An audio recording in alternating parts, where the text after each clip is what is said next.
नमस्कार। दृष्टि आईएएस के पीटी 2021 प्रोग्राम में आपका फिर से स्वागत है। इकोलॉजी इन्वायरमेंट पर जो ये हमारी सीरीज चल रही है, इस सीरीज में आइए कुछ और महत्वपूर्ण खबरों के साथ हम आज के सेशन की शुरुआत करते हैं। आज की पहली खबर के तौर पर हमने लिया है ग्लोबल क्लाइमेट रिस्क इंडेक्स, है ना। ग्लोबल क्लाइमेट रिस्क इंडेक्स क्या है, इसके बारे में हम जानेंगे और ये समझेंगे कि यह इंडेक्स क्या जाहिर करता है, इस इंडेक्स को कौन जारी करता है और इससे संबंधित और जो महत्वपूर्ण तथ्य हैं उसके बारे में समझेंगे।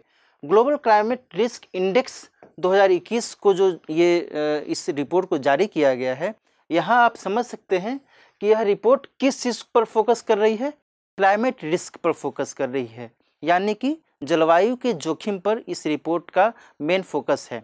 इस रिपोर्ट को किसने जारी किया है? इस रिपोर्ट को जारी किया है जर्मन वॉच नामक एक संस्था ने। ठीक है, जर्मन वॉच नामक एक संस्था है, इसने इस रिपोर्ट को जारी किया है।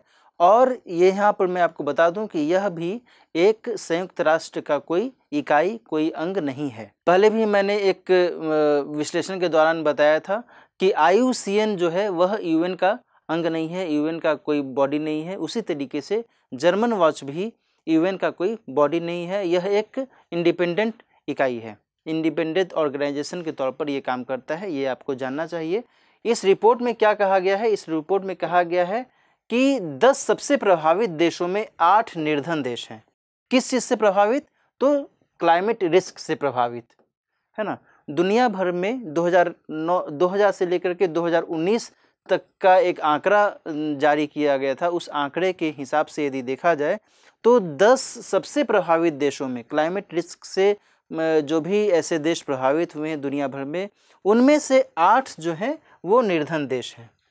बात समझ में आ रही है? तो ये इस रिपोर्ट में कहा गया है। आगे क्या कहा गया है? इस रिपोर्ट में भारत की जो स्थिति है, भारत का जो पोजीशन है, ये 7वां पोजीशन है। और क्या कहा गया है? दुनिया का 7वां सबसे प्रभावित देश भारत है और इसका जो स्कोर है वो 16.67 है ना। स्कोर से जुड़ा हुआ यदि कोई क्वेश्चन पूछा जा सकता है तो आपके लिए महत्वपूर्ण हो सकता है। आगे देखते हैं आगे क्या बात कही गई है। आगे जो ये डाटा है, इस डाटा के हिसाब से आप समझ सकते हैं कि मोजाम्बिक जो है सबसे अधिक प्रभावित है। उसके बाद घटते क्रम में यहाँ पर भारत का जो स्थान है वो 7वां है। पहले जो था, इसके पहले भारत का स्थान 5वां था, अब वो बढ़ करके 7वां हो गया है। इस डाटा में ये कुछ जानकारियाँ दी गई हैं। आगे देखते हैं। इस रिस्क इंडेक्स में, क्लाइमेट रिस्क इंडेक्स में ये बताया गया है कि भारत में चरम मौसमी घटनाओं के कारण बड़े स्तर पर हानि हुई है ना। चरम मौसमी घटनाओं का मतलब क्या हुआ? एक्सट्रीम वेदर इवेंट्स, है ना। Extreme weather events. चरम मौसमी घटनाओं से आप क्या समझ सकते हैं? जैसे बहुत ही बर्फीला तूफान आया हो, या फिर चक्रवात बहुत ही भीषण आया हो, है ना, या फिर जंगल में आग लग जाए। इन सब स्थितियों को क्या कहा जाएगा? चरम मौसमी घटनाएं ही तो कहा जाएगा। तो उस लिहाज से यदि देखा जाए, बाढ़ भारत में जगह जगह पर आते रहती है ना, ये सब भी चरम मौसमी घटनाओं के ही उदाहरण हैं। तो इन माध्यमों से लगभग कहा जा सकता है कि 11.8 मिलियन लोग प्रभावित हुए हैं इनके कारण। कब? तो 2019 की यदि बात की जाए तो, है ना। तो ये जो घटनाएं हैं, ये घटनाएं भारत में विस्थापन का एक बहुत बड़ा कारण भी साबित हुई हैं और इस लिहाज से चिंता की बात सामने आती है। इसके अलावा आर्थिक नुकसान की स्थितियां भी देखी जाती हैं। जाहिर सी बात है कि जब चरम मौसमी घटनाओं की स्थिति प्रकट होती है, उसका खामियाजा आम इंसान को भुगतना पड़ता है, जान माल की हानि होती है। तो इस लिहाज से एक बहुत बड़े पैमाने पर आर्थिक नुकसान भी झेलना पड़ता है इन घटनाओं के कारण। आगे देखिए, आगे क्या है। आगे एक नई खबर है, एक चींटी की नई प्रजाति खोजी गई है। सामने चींटी की तस्वीर आप देख रहे होंगे। चींटी की इस नई प्रजाति के बारे में जानते हैं क्या कहा गया है। 2 नई प्रजातियों की खोज की गई है ना। इनमें से चींटी की इन प्रजातियों का जो जीनस है वो क्या है? ओसीरिया है। कौन सा जीनस है? ओसीरिया। केरल और तमिलनाडु में इनकी मौजूदगी देखी गई है ना, यानी कि भारत के दक्षिणी हिस्से में।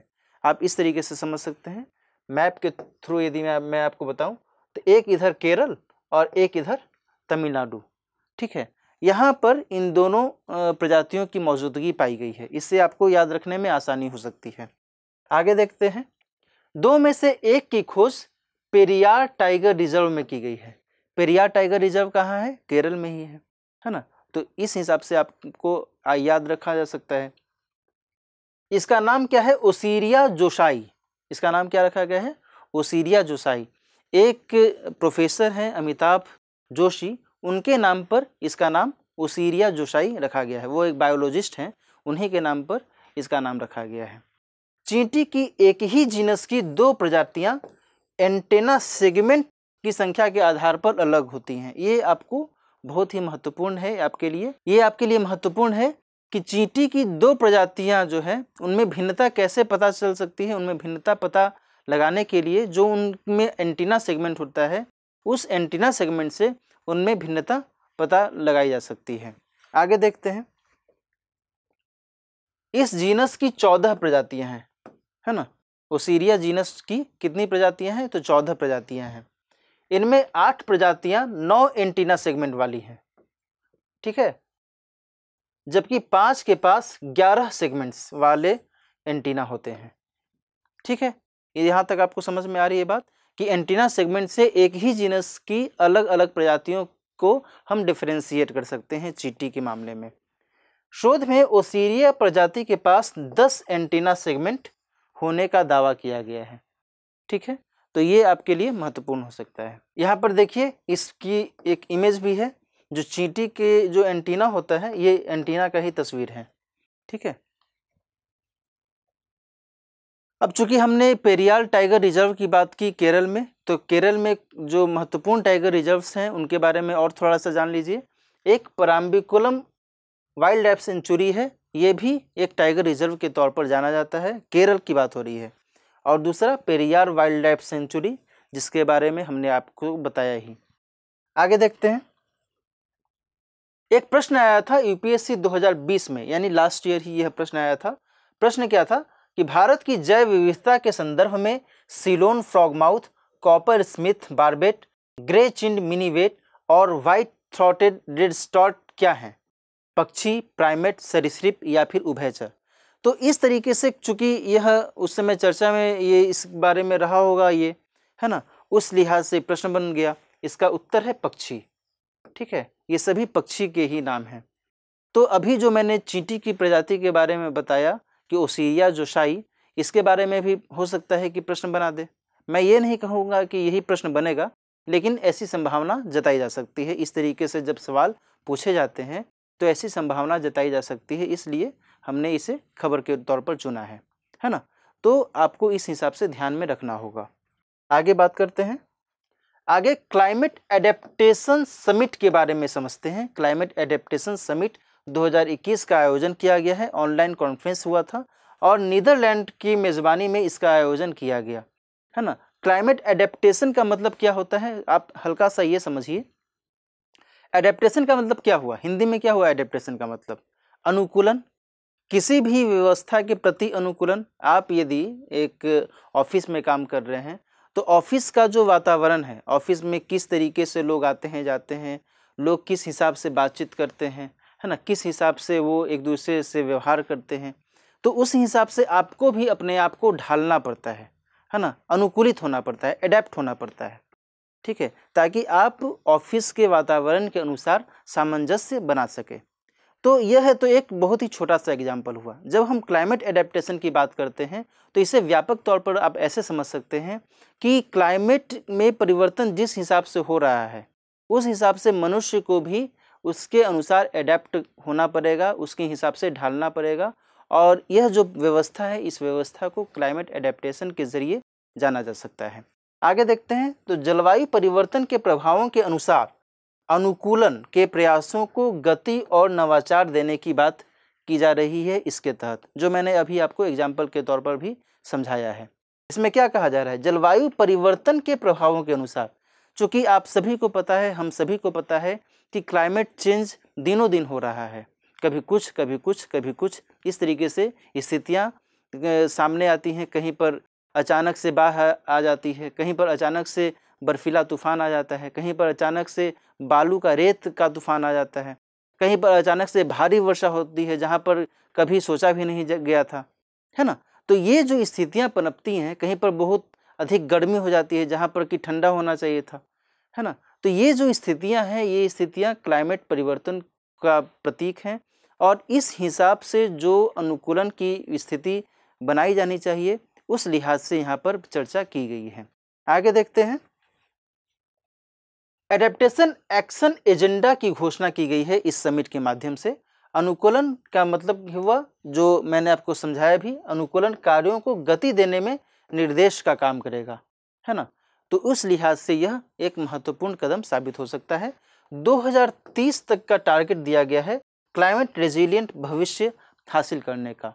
क्लाइमेट रेजिलिएंट मतलब क्या? रेजिलिएंट का मतलब हिंदी में होता है लचीलापन, यानी कि जलवायु के अनुसार, जलवायु जिस हिसाब से चाहती है या फिर जिस हिसाब से जलवायु में परिवर्तन हो रहा है उस हिसाब से हमें कार्य करना चाहिए और उस हिसाब से हम कोशिश करें कि जलवायु में जो परिवर्तन की संभावनाएं जताई जा रही हैं, परिवर्तन जो हो रहा है उसके मद्देनज़र रखते हुए हम अपने मानवीय क्रियाकलापों को अंजाम दें, है ना।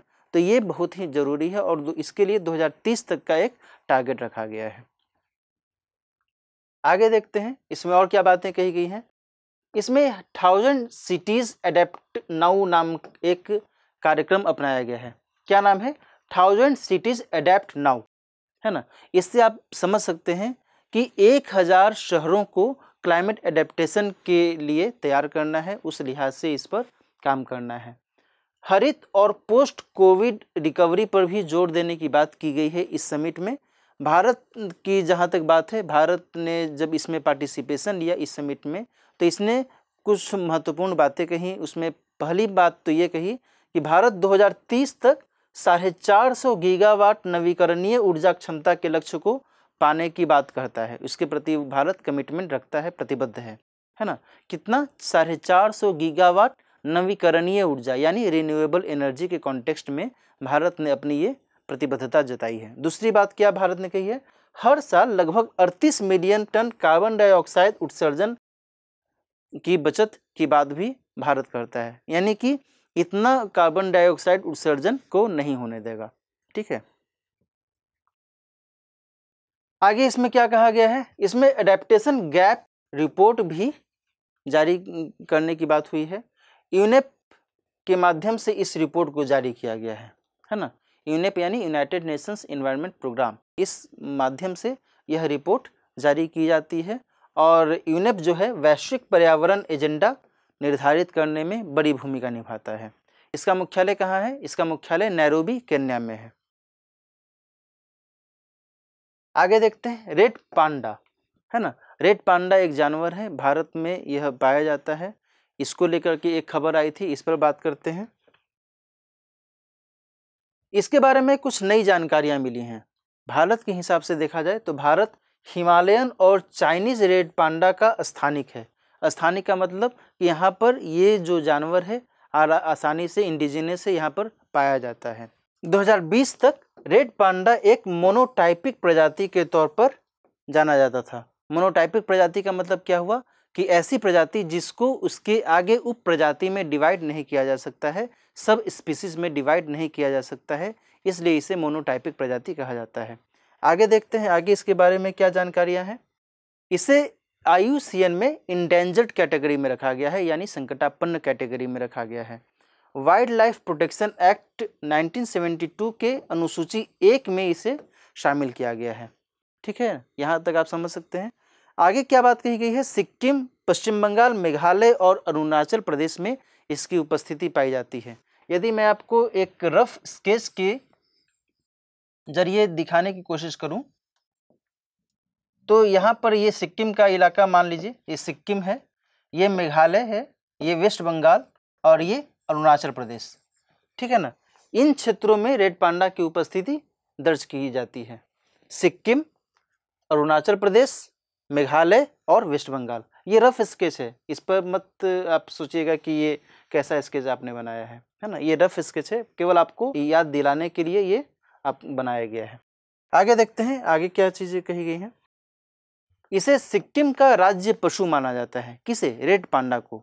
और आपको एक और ख़ास बात बताऊं कि हर साल सितंबर के तीसरे शनिवार को रेड पांडा दिवस मनाया जाता है, यानी कि 18 सितंबर को रेड पांडा दिवस के तौर पर मनाया गया था।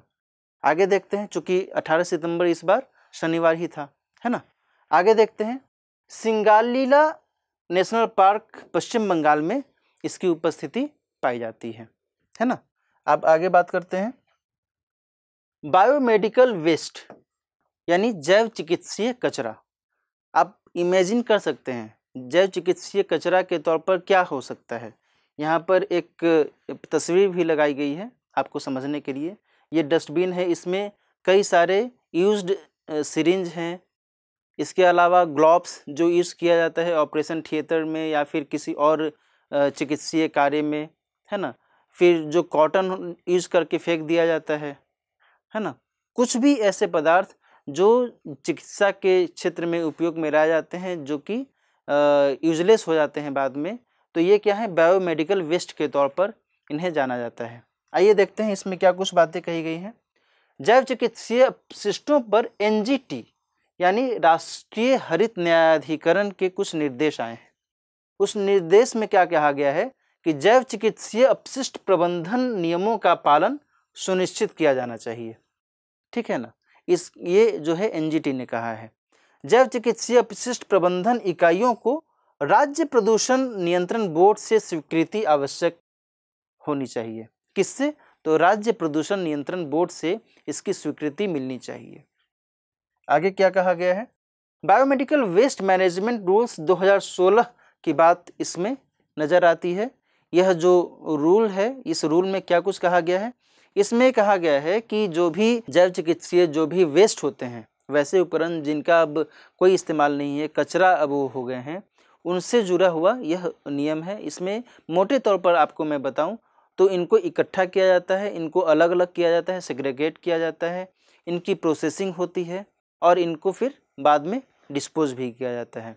तो इन्हीं के बारे में इस नियम में मोटे तौर पर कहा गया है। यहाँ पर आप समझ सकते हैं, इनका कलेक्शन किया जाता है, सेग्रीगेशन किया जाता है, अलग अलग किया जाता है और इनकी प्रोसेसिंग होती है। इनका कुछ यदि ट्रीटमेंट हो सकता है तो उनको ट्रीटमेंट किया जाता है, देन इनको डिस्पोज कर दिया जाता है ना। तो ये इन बातों की चर्चा इसमें की गई है, इस रूल में की गई है।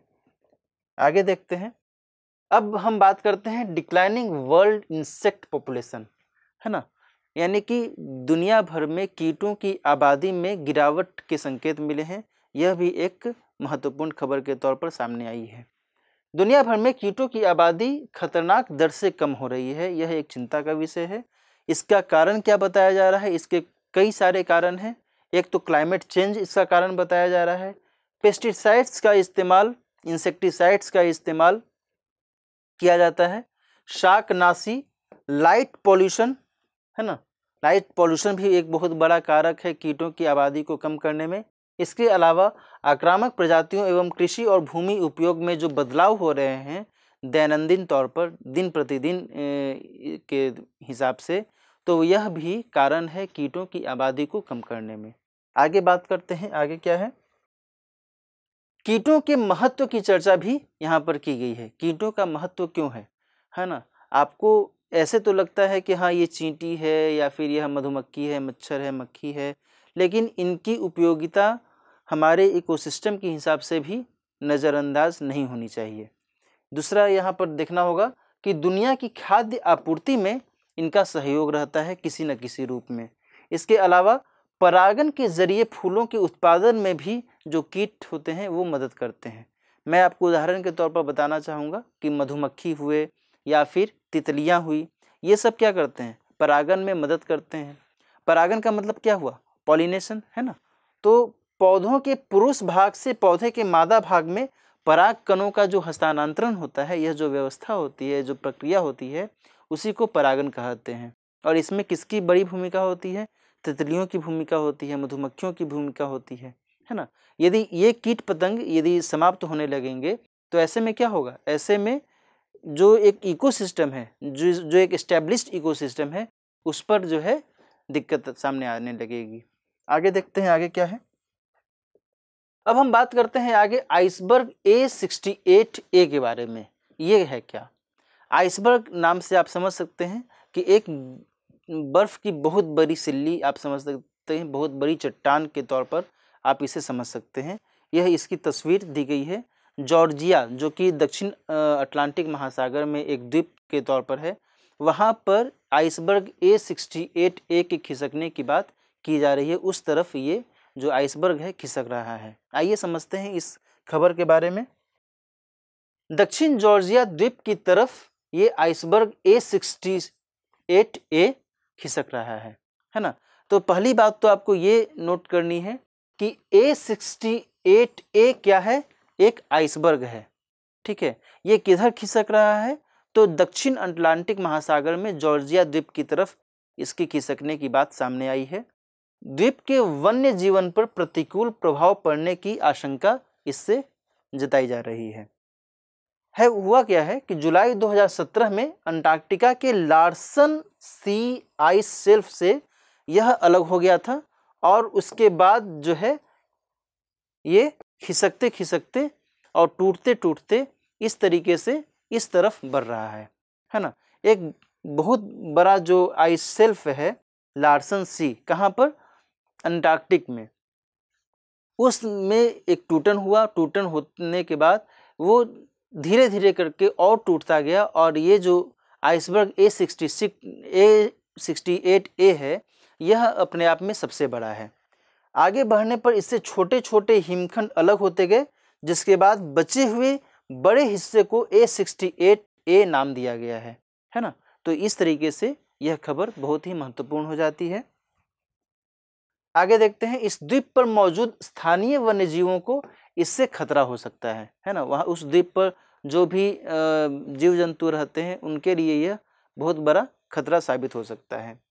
ब्रिटिश अंटार्कटिक सर्वे की बात करें तो इसके मुताबिक ग्लेशियर में खंडन एक प्राकृतिक घटना है। जाहिर सी बात है, ग्लेशियर में टूटन हो सकता है, कोई बहुत बड़ी बात नहीं है, लेकिन ये एक पर एक करके टूटता गया है और टूटते टूटते एक बहुत बड़ा जो खंड है इस तरफ आगे बढ़ा है।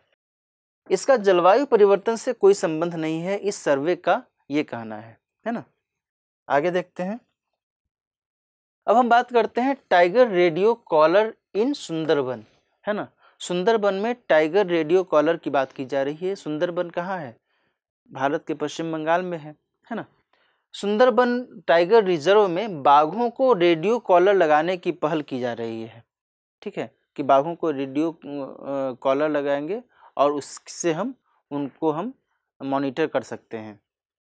बाघ क्या है, बाघ एक की स्टोन स्पीसीज है।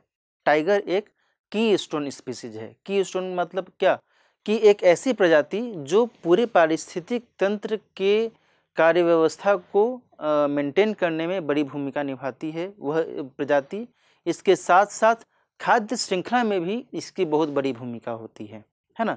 इस तरीके की प्रजाति को की स्टोन स्पीसीज के नाम से जाना जाता है। बाघ एक बहुत महत्वपूर्ण की स्टोन स्पीसीज है। इसके अलावा और भी मैं आपको बताऊं तो अफ्रीकी हाथी, ये भी एक की स्टोन स्पीसीज है ना। सी ऑटर, ये भी एक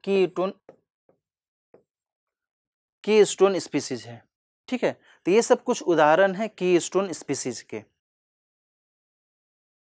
सुंदरबन बाघों की आबादी वाला दुनिया का एकमात्र मैंग्रोव वन है ना। ये बहुत महत्वपूर्ण है और चर्चित भी है, प्रचलित भी है। यूनेस्को वर्ल्ड हेरिटेज साइट में इसे 1987 में शामिल किया गया था और रामसर वेटलैंड के तौर पर इसे 2019 में दर्जा दिया गया था। यह एक बायोस्फीयर रिजर्व के तौर पर भी कार्य करता है, सुंदरबन टाइगर रिजर्व, है ना। अब हम बात करते हैं IMD मेटेरोलॉजिकल सेंटर इन लेह। ठीक है, भारत मौसम विज्ञान विभाग ने लेह में एक मेट्रोलॉजिकल सेंटर की स्थापना की है। ठीक है, मौसम विज्ञान केंद्र की स्थापना की है। इस मौसम विज्ञान केंद्र का उपयोग क्या होगा? राजमार्गों के यातायात, कृषि और रक्षा कर्मियों के लिए विशेष मौसम पूर्वानुमान इसके जरिए प्रदान किया जाएगा। यह एक बहुत महत्वपूर्ण कार्य होगा। अरुणाचल प्रदेश के मौसम विज्ञान केंद्र के बाद यह हिमालय स्थित दूसरा केंद्र होगा, है ना। हिमालय स्थित दूसरा केंद्र है लेह, और इससे पहले कहाँ था? अरुणाचल प्रदेश में। तो इस लिहाज से यह महत्वपूर्ण हो जाता है। भारत का अधिकतम ऊंचाई पर स्थित मौसम विज्ञान केंद्र ये होगा लेह में, है ना। और लेह कहाँ है? लद्दाख, है ना। लद्दाख एक केंद्र शासित प्रदेश है, आप सभी को पता है। और लद्दाख के 2 जिले ही हैं, कौन? एक लेह और एक कारगिल। तो लेह में इसे स्थापित किया गया है। यह क्षेत्र मैदानी इलाकों, ठंडे रेगिस्तानों, पहाड़ियों और शुष्क स्थानों जैसे अलग अलग माइक्रो क्लाइमेटिक जोन्स में बटा हुआ है ना। तो उस लिहाज से यह जो मौसम विज्ञान केंद्र है यह कारगर साबित हो सकता है अपने उद्देश्यों की पूर्ति करने के लिए। तो आज की चर्चा में यहीं तक हम रखते हैं। मिलते हैं नेक्स्ट सेशन में कुछ और महत्वपूर्ण पर्यावरण पारिस्थितिकी से जुड़ी खबरों के साथ। तब तक अच्छे से रिवाइज करते रहिए और अपना ख्याल रखिए। नमस्कार।